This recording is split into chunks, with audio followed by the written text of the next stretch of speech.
जमात दोयम अपनी उर्दू की किताब गेंदा का सफ़ा नंबर 38 खोलें।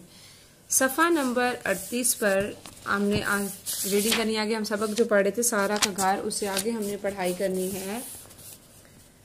हम क्या पढ़ रहे थे, सारा और ज़ारा जो है वो दोनों दोस्तें हैं, ठीक है, और वो दोनों एक ही क्लास में पढ़ती हैं। अब जो है सारा और ज़ारा एक ही जमात में पढ़ती थी, दोनों में बहुत दोस्ती थी, कभी कभी लड़ाई भी होती लेकिन फिर जल्द ही दोस्ती हो जाती।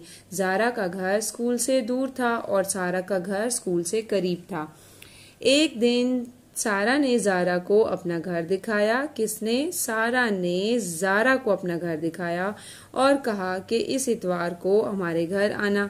ज़ारा ने अपने अब्बू से कहा तो वो बोले, अच्छा मेरी बेटी, मैं आपको ले जाऊंगा। दूसरी तरफ सारा दिन गिन रही थी कि कब ज़ारा के साथ खेलूंगी, और उन्होंने किस दिन जाना था? इतवार के दिन। आखिर इतवार का दिन आ गया। आज हम इससे आगे पढ़ेंगे। सुबह 9 बजे ज़ारा के अब्बू उसे सारा के घर छोड़ आए। कितने बजे? सुबह 9 बजे। कौन से दिन? इतवार के दिन। सारा और ज़ारा बहुत खुश थी। कौन खुश थी? सारा और ज़ारा। क्यों खुश थी? क्योंकि वो एक दूसरे से मिल रही थी इतवार के दिन, और वो भी सारा के घर। ज़ारा ने सारा के अम्मी अब्बू और बाजी को सलाम किया। किसकी अम्मी अब्बू और बाजी को? सारा की अम्मी अब्बू, क्योंकि ज़ारा सारा के घर गई हुई थी, तो ज़ारा किसके अम्मी अब्बू से मिली? सारा के अम्मी अब्बू से। सारा ने ज़ारा को अपना घर दिखाया। किसने घर दिखाया? सारा ने अपना घर दिखाया। किसको? ज़ारा को। ये बावर्ची खाना है। बावर्ची खाना क्या होता है? जहाँ पे आपकी मामा खाना बनाती हैं, उसको हम क्या कहते हैं इंग्लिश में? किचन। ये अम्मी अब्बू का कमरा है। ये बैठक है। ये क्या है? ये बैठक है। ये बैठे काफठक, बैठक। बैठक किसको कहते हैं? ड्राइंग रूम को कहते हैं, जहाँ पे गेस्ट को बिठाया जाता है। और ये खाने का कमरा है। ये क्या है? खाने का कमरा है, जिसको इंग्लिश में क्या कहते हैं? Dining room. और ये खाने का कमरा है। बाहर छोटा सा बाग था। बाहर क्या था? छोटा सा बाग। एक दरख्त पर झूला भी लगा था। दोनों ने झूला झूला, बहुत मजा आया। अब ज़ारा जो है वो सारा के घर पहुंची हुई है। कितने बजे? सुबह 9 बजे। और उसको कौन छोड़ के आया था? उसके अब्बू छोड़ के आए थे। अब जो है हमने इस जो पैराग्राफ है उसमें क्या पढ़ा है? सारा जो है उसने ज़ारा को अपना घर दिखाया है, और अपने घर में क्या क्या दिखाया है? बावर्ची खाना दिखाया है। अम्मी अब्बू का कमरा किचन, अम्मी अब्बू का कमरा बेडरूम, बैठक ड्राइंग रूम, खाने का कमरा डाइनिंग रूम, बाग गार्डन, दरख्त पर क्या लगा हुआ था? झूला भी लगा हुआ था, स्विंग। ठीक है, और उन दोनों ने क्या किया? वो झूला झूला और उनको बहुत मजा आया। अब आपने क्या करना है? मुश्किल अल्फाज जो है उनको अंडरलाइन करना है। छेवा छोड़ ए साकिन छोड़, खेवा खोश इन साकिन खुश, सीन साकिन लाम अलिफ ला सलाम, मीम साकिन सलाम, बे अलिफ बा वावरे वर बावर, चे छोटी ची बावरची, खे अलिफ खा नून है ना खाना, बावरची खाना। उसके बाद क्या है? बे ये बैठे काफठक बैठक। ये क्या है? बैठक।